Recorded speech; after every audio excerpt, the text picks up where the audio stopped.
This was kind of an under-the-radar story yesterday. So the Browns, they restructured Myles Garrett's trade, and Browns fans are looking into it, and they're like, wait, what exactly is going on here with this contract? Myles Garrett's contract gets restructured. And some of these capologists are like, wait a minute. Based on this, it almost feels like the Browns are going to be trading Myles Garrett. His contract now makes him tradable. There's a lot with the dead cap. I don't want to get too much into the minutia. We can if you want. But the big story here is all of a sudden Myles Garrett could be traded. Well, time out. Why would you trade him when you're not paying Shedeur Sanders, your quarterback, anything? And if you draft another quarterback, you won't be paying him for 4 years. Yeah. So you have a 5-year, half-decade run of not paying your quarterback, and you have the best football player in the league at his position. Why? It's what I said about Max Crosby. The Raiders have no veteran, soul of the locker room guys. Why? They're going to get 10 draft picks. Keep Max Crosby. Why would I get rid of the best player at his position? It'd be one thing if I was paying my quarterback was Caleb Williams in 3 years, and I'm paying him $65 million a year. Then we can have a discussion. Who are they paying on this? They're not paying a star receiver. They're not paying a quarterback. They're best. Yeah. Didn't Njoku leave? So now they have that young tight end from Bowling Green. So they're not paying him. Who are they paying? Well, Colin, remember yesterday I mentioned teams tanking, okay? People don't want to hear this. The Cleveland Browns know Myles Garrett requested a trade last year. He wants to go play for a contender, just like Crosby. The Browns are going nowhere. If you're selling at the top of Myles Garrett, he just broke the sack record. What can you get for him? If you could get 2 firsts and probably a third.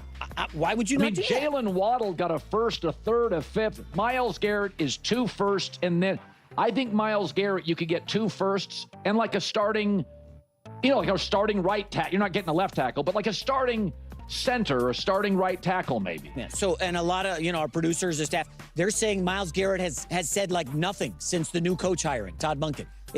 Very quiet.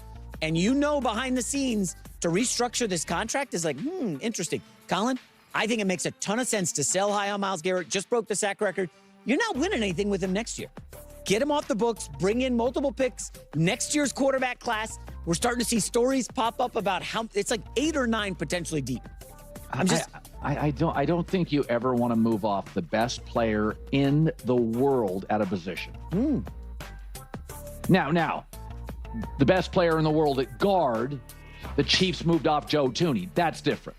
But even the best center, I would not have let Tyler Linderbaum go if I was the Ravens. I wouldn't let Creed Humphrey go if I was the Chiefs. So I'm just saying, if I was a GM and I wasn't paying my quarterback, I'll give you credit. I think this sounds, if they move him, that is deliberately seeking the number 1 pick. Because you can't tank in football. You've got to, it's just physically. You can not make a quarterback a priority, and then you stink. But if you're Josh Allen and you see this news, are you instantly calling Bean and being like, bro, can we just freaking get Myles Garrett, please? Can you just go get him? Well, then Josh I don't care about picks the next few years. Josh would have to they'd have to restructure Josh's contract. Well, maybe he'll want to do that. And Jerry Jones sees that, and the bat signal goes up. Oh, that's my music, baby. Can I give up 3 picks? People go crazy. Yep. All right. First off, I'm not even sure what Colin's angle is here. He'll say, whoa, pump the brakes, but then on plenty of other occasions, he's been the one saying, no, go ahead. Pull the trigger. If I'm remembering correctly, he was firmly in favor of Cleveland moving on from Myles Garrett when that whole saga was unfolding last year. Then, when the Browns ultimately stood pat, his reaction was basically, what are you waiting for? Why wouldn't you do this? You're just sitting on your hands. There's a massive upside to trading Myles Garrett and stockpiling those draft picks. It lets you hit the reset button and start a brand new chapter. And let's be real for a second, there's nothing in Cleveland worth trying to salvage right now. There's no entrenched culture or veteran leadership they'd be tearing apart. Okay? So, let's not pretend like the argument is, well, it's valuable to keep a seasoned, elite presence like Myles Garrett around for the locker room. That reasoning doesn't hold water here. The Cleveland Browns have been in a downward spiral for years upon years upon years. Sure, they've had a couple of random seasons where they caught lightning in a bottle and snuck into the playoffs, but let's not get it twisted. Let's be perfectly clear about this. This organization has been spinning its wheels year in and year out, with nothing to show for it. So, with that being the case, if you can secure a massive package for him, multiple first-rounders and more, you set yourself up to draft your franchise quarterback. You'd be looking at a core of young talent, provided you can actually draft worth a damn. You'd have a young roster taking shape, with a promising quarterback on the rise. People can critique the head coach they just brought in, and sure, it wasn't a hire that shook the league to its core, but it's a solid, capable choice. At the very least, from a play calling and game management standpoint, it's a competent hire. The off-field aspects, we'll have to wait and see. But purely in terms of what happens on the field, there's a baseline level of competence there. And then, if you manage to build some actual momentum, whether that means exceeding expectations this season or leaning fully into a tank job to secure your preferred draft target, you're setting yourself up perfectly. You'll have a war chest of cap space. You can go out and hand out contracts to any free agent you want. You can go out and secure a top-tier center like the Raiders did with Linderbaum. You can go out and build an offensive line from scratch, similar to what the Bears accomplished last offseason. So, honestly, it's a pretty savvy approach. The return you'd get for Myles Garrett would far outweigh any on-field contribution he could make to this current roster. Because if their genuine plan is to draft a quarterback in the upcoming draft, and that's the logical path, and they're essentially admitting, look, we're going to struggle again this year. It's not ideal. But this is the strategy. Then by the time Myles Garrett is in a position to meaningfully influence wins and losses, you're looking at a timeline of at least 2 years from now. At that point, his contract becomes a burden. It's just not worth it. Now, I know plenty of Browns fans, and especially the Shedeur Sanders supporters, will be adamant, Shedeur is the guy. You know, Shedeur's the answer. They'll say it over and over. But to me, it's unclear. Colin was saying, they're not paying Shedeur anything, and honestly, I'm not convinced they ever will. I'm not sure they're currently formulating their entire organizational strategy around Shedeur Sanders. So, I think there's also an element of hesitation within the front office. They've got a bit of lingering trauma from the Deshaun Watson ordeal, handing over that massive contract, having all that money tied up, and realizing just how difficult it makes roster construction and maneuvering. So, trading Garrett gives you an enormous amount of breathing room, adaptability, and overall flexibility, all the essential ingredients. The only wrinkle is that news of this potential trade broke a couple of days ago, and then the Browns publicly stated, we're not dealing him. And I believe Adam Schefter reported the same thing. Size, I mean, who really knows? Honestly, it's anyone's guess. And all this talk about adjusting contract language and restructuring, it's genuinely intriguing. When teams restructure contracts, there's a common misconception that the player is taking a pay cut. That came up with Josh Allen. People were saying, no, it's simply converting base salary into a signing bonus and adding void years. Everyone still gets their money. There are a lot of creative mechanisms that teams can utilize. Like, take the Buffalo Bills potentially making a move for Myles Garrett. It's fascinating because as long as you have an owner willing to write the checks, to put up the actual cash, and depending on how the contract ages and the use of void years, you're essentially deferring the cap burden down the line and smoothing out the annual cap impact. The underlying assumption with those void years is that you'll eventually re-sign the player. In this scenario, that's the quarterback, Josh Allen. That's why I've said before, the Chiefs were able to structure deals with Patrick Mahomes so effectively for so long, playing the cap game, because they knew they were going to keep extending him for top-tier money. It was always going to be manageable. But the issue is twofold. 1, eventually you have to reckon with the cap charges you've deferred, and 2, you get to a point where you can't just assume you'll automatically extend him for another 4 or 5 years at a record-breaking number, because the financial landscape has shifted for every owner. So, it's a different ballgame now. When you're constructing a contract with that philosophy for a 23-year-old, it's easy to think, this guy is our quarterback for the next decade. We're set. But when that player starts getting closer to the end of that window, the calculus changes. It really boils down to your risk appetite and how much cash the owner is prepared to part with, because that money has to come out of their pocket. People say, well, they're billionaires, they have the money. But not every owner wants to allocate that cash in that way, because that's the capital they use to generate more wealth, right? They make money by leveraging money. So, taking that cash out of investments or other ventures to fund a contract technically means they're losing out on potential earnings. And that's a fascinating dynamic to watch, honestly. It's really interesting to see which owners are willing to do that and which ones aren't. So, it's easy to say, oh, the Bills always find a way. And sure, a team like Buffalo could potentially make the numbers work. They could use void years to significantly lower the immediate cap hits.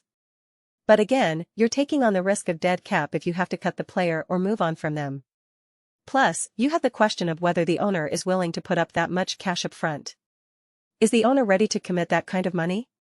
And to be fair, the amount you'd need to front could be substantial. But again, it's a tough life being a billionaire. And yeah. The Bills could decide to take a major gamble. Let's also talk about the Cowboys. This aligns with what I was saying before. I mentioned this the other day when we were discussing whether Dallas should pursue this. I was thinking about which teams, because Nick Wright suggested the price could be 3 first-round picks, which is a steep ask. And I said I'm not sure which team is in a position where you can confidently say, we are just one Myles Garrett away from a championship. If that were the case, then surrendering 3 first-rounders makes sense because, you're going all the way. That's the justification. It costs you 3 firsts, but if it guarantees a title, it's a worthwhile trade. But for teams that are on the fringe, making that kind of move is risky. If it doesn't pan out, the consequences are pretty severe. You can't just dismiss the impact of trading away 3 draft picks. But if we step back and assume the cost is 2 first-rounders and a couple of other assets, let's just call it a significant package. I was trying to think of which team fits that profile. I can't recall if I named a specific team because I mentioned the Rams and the aggressive moves they've made in the past. For me, the level of trust in their front office to make those swings work is high, whether it was trading picks for players like Jalen Ramsey or others. I said that approach makes sense given their timeline with Matthew Stafford, their recent track record of success, and the fact that they were literally just a hair away from winning the Super Bowl. A hair, they beat Seattle, or well. Do they have lost to the Rams? Probably not. Oh, excuse me. I meant losing to the Los Angeles Rams? Probably not. Losing to the New England Patriots? Probably not. I can't say that with the same confidence about the Buffalo Bills, even though I'm a huge believer in Josh Allen and the organization. I can't bring that same level of certainty. And as much as I'd love to see them go all in and supercharge the offense around Josh Allen, the defense has been the unit that has consistently let Buffalo down. Obviously in the 21, 23, and 24 playoffs, and even 25, you could argue. We saw Josh Allen give his all, and then Bo Nix was absolutely tearing them apart. Absolutely lighting them up. And so, if you decide to take a major swing, if you go all in and, I won't say mortgage, but you leverage your future, restructuring some of Josh Allen's deal to create space, you're giving up first-round picks, and you're dealing with a larger, it won't be dead cap because you're not cutting Josh Allen, but you're committing more cash up front, and you're pushing cap charges further down the line, which could create difficulties in, say, 2029 or so. But you bring in Myles Garrett, and suddenly you have the potential for a defense that can truly dominate. A defense that wrecks games. I don't know. It's an intriguing proposition. It's definitely something that makes you think. The idea that you could enter a playoff game with a defense that is a legitimate, undeniable force, capable of changing the game on its own. And then you have Joe Brady as the head coach, and obviously Josh Allen, with weapons like DJ Moore, James Cook, and the rest. Yeah, it's a bold move. What's frustrating is you just wish a player of Myles Garrett's caliber would hit free agency. Then you could simply pay whatever it takes. But instead, you have to figure out how much draft capital you're willing to part with. But I think at this point, if you could trade 2 first-rounders and a third, and you can structure the money to work, I think any future cap complications are worth the risk. And if you give up 2 firsts, which would be this year and next, I think that's a completely fair price. For the Dallas Cowboys, in that conversation, they would have to surrender a pretty high pick. I think it was shaping up to be potentially 2 first-rounders, based on what Nick was suggesting, like 2 firsts in this draft and then another future first. I'm just not sure that's worth it.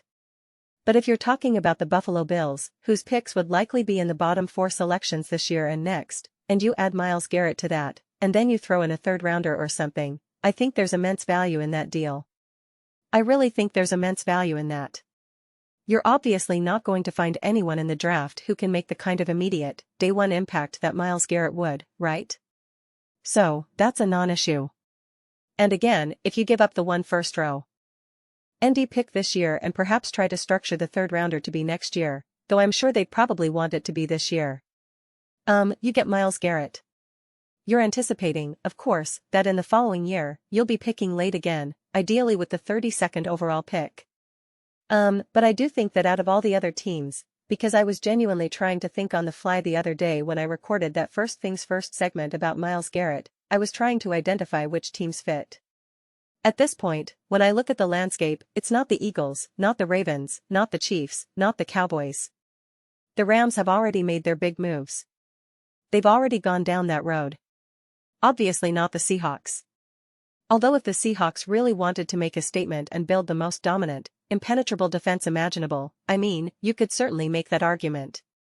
But the Seahawks would be an interesting candidate to create an even more formidable defense. But again, I don't think that's a realistic move for them. But it's an interesting thought. However, I feel like the most plausible team to make a serious play would be the Buffalo Bills. Again, not the Broncos.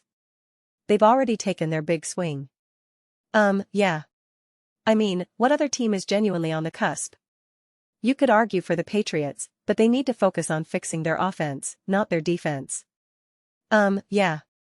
I mean, I think if you're evaluating a team, you look at our quarterback situation, you look at how close they've been to winning a championship, and you assess what kind of move they need to make.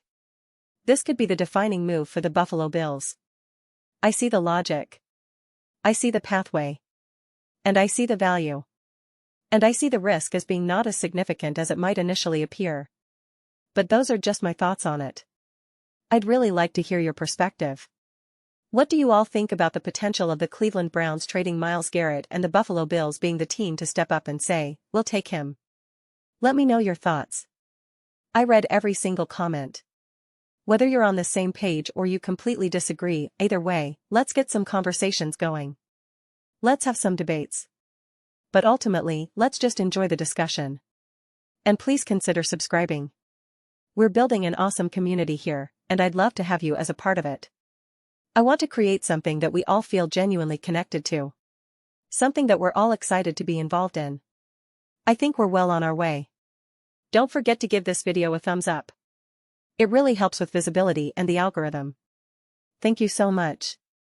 I'll see you next time.